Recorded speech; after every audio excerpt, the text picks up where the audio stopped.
Alam mo ba, ang lalawigan ng Palawan ay binubuo ng humigit kumulang 1,780 na mga isla at pulo. At sa bayan ng San Vicente, Palawan, doon makikita ang 22 na maliliit na isla at islit. Kaya doon sa aming mga kanuno ang mga tagban. Sa video kong ito, dadalay ko kayo sa bayan ng San Vicente, Palawan.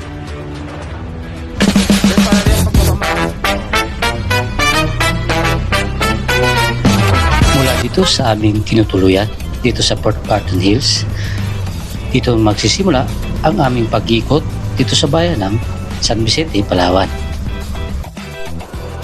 Tanda lang tayo guys, pababa, sobrang tarik.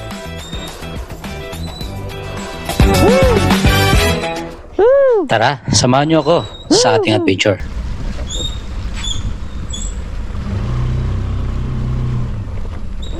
Kompleto na kami. So, let's go. Okay na? Good morning mga boss, update.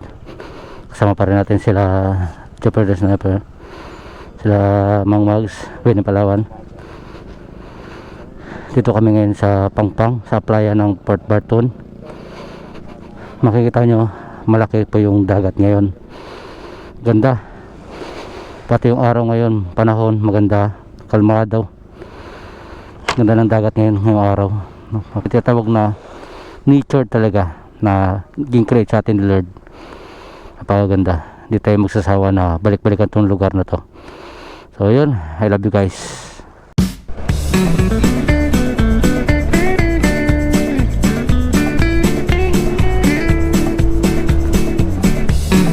Papunta kami ngayon sa Pamuayan Falls, yung unang falls namin pupuntahan bago kami pupunta sa next destination. Dito na kami sa aming first destination namin, ang Pamuayan Falls.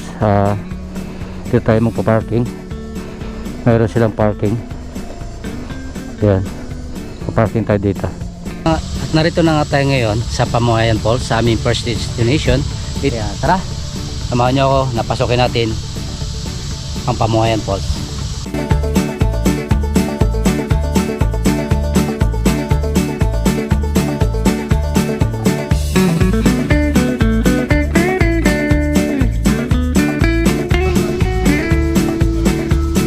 Pagpasok niyo dito, ito na yung kanilang parang reception nila. Diyan kayo magbabayad ng kanilang entrance o donation. Tapos yan na rin pwede nyo iwan yung mga gamit.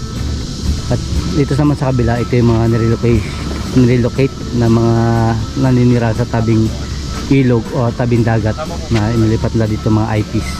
Maglalakarin ng 15 minutes mula dito sa aming kinatatayuan papunta doon sa Pamuayan Falls. Okay. Ako si Mirna Yararinyo, isang president ng Katutubong Tagbanwa dito sa Barangay Port Barton, na kung saan sa ngayon ay dito po kami nakatira sa sitio Pamuayan, Barangay Port Barton, na sakop ng San Vicente, Municipal San Vicente. So ang kabuhayan po namin ng mga indigenous, una-una yung pagkagawa po ng handicraft, tulad niyan may mga basket po yan, at yung pangingisda, at yung pagtatanim ng mga gulayan sa ngayon. At ang iba naman ay nagpapaarawan sa mga tao, nagtatrabaho. So bakit tinawag na Pamuayan Falls?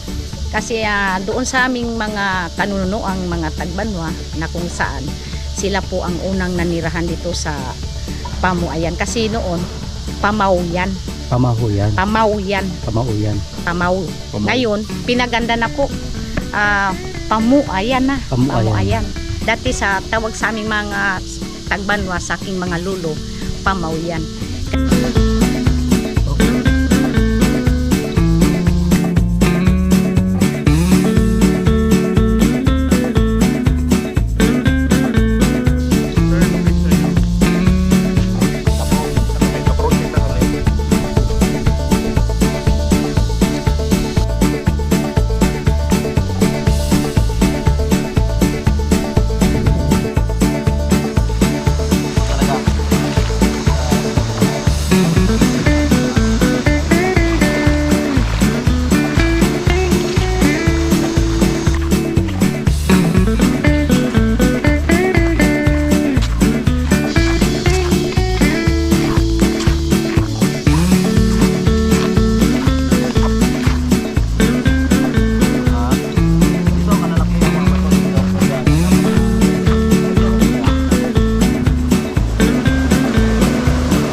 After na ilang minuto natin paglalakad, dito na tayo sa paanan ng Pamoyan Falls. 15 minutes lang mula sa aming pinanggalingan, sa aming paglalakad. Ngayon, narating na natin ang tinatawag nilang Pamoyan Falls.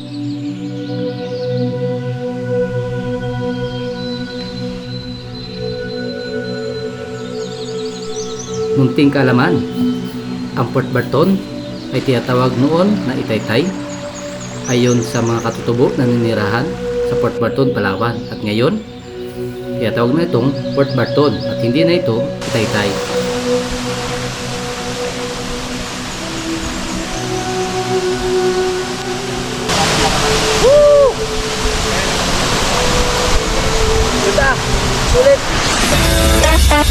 Sunod natin biyahe, pupuntahan natin ang isa sa magandang pasyalan at top destination sa bayan ng San Vicente, Palawan, ang 100 Step. Kaya abangan nyo ang susunod nating adventure. Ako nga pala si Karin Papis Vlog Adventure. Tara!